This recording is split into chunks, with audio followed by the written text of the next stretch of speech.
ഇവിടെ എപ്പോഴും ചിക്കൻ മേടിച്ച് കഴിഞ്ഞാൽ കുറച്ച് പീസ് മാറ്റി ഫ്രിഡ്ജിൽ എടുത്ത് വെക്കൂട്ടാ. ഇതുപോലെ ഈവനിങ് എന്തെങ്കിലും സ്നാക്സ് ഒക്കെ ഉണ്ടാക്കി കൊടുക്കാമല്ലോ കുട്ടികൾക്ക്. മുളക് പൊടി, മഞ്ഞൾപ്പൊടി, ഇഞ്ചി വെളുത്തുള്ളി പേസ്റ്റ്, കുറച്ച് ഉപ്പ്, നാരങ്ങ നീരും ചേർത്ത് കുക്കറിലൊന്ന് വേവിച്ചെടുത്തു. ഒരു വലിയ സബോള ചോപ്പറിലിട്ടൊന്ന് ചോപ്പ് ചെയ്തെടുത്തു. ഒരു സ്പൂൺ ബട്ടറും കുറച്ച് ഓയിലും കൂടെ ചേർത്തിട്ട് അതിൽ ഈ സബോളയും കൂടെ ചേർത്തിട്ട് നന്നായി ഒന്ന് വഴറ്റിയെടുക്കും. അതിൻ്റെ കൂടെ തന്നെ പച്ചമുളകും വേപ്പില ഉപ്പൊക്കെ ഇട്ടിട്ട് ഒന്ന് വഴറ്റിയെടുക്കണം. ആ സമയം കൊണ്ട് ചിക്കനൊക്കെ വെന്തിട്ടുണ്ടാകും. ചിക്കൻ ചെറിയ പീസാക്കിയിട്ട് ഈ മസാലയിൽ ചേർത്ത് കൊടുക്കാം.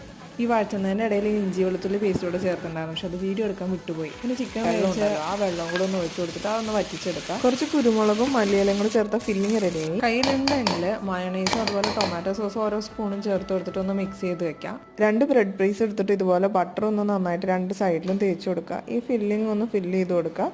അടച്ചു വെച്ചിട്ട് പാൻ ചൂടാക്കിയിട്ട് അതിലൊന്ന് ജസ്റ്റ് വെച്ചെടുത്താൽ മതി. ഓൾറെഡി നമ്മൾ ബട്ടർ അപ്ലൈ ചെയ്തിട്ടുണ്ടല്ലോ. 2 സൈഡും മുരിച്ചെടുത്ത് കഴിഞ്ഞാൽ സംഭവം റെഡി. ഇനി കഴിച്ച് കാണിക്കുന്ന റിയാക്ഷൻ ആട്ടോ. അപ്പോൾ വീഡിയോ ഇഷ്ടപ്പെട്ട സബ്സ്ക്രൈബ് ചെയ്യാൻ മറക്കല്ലേ.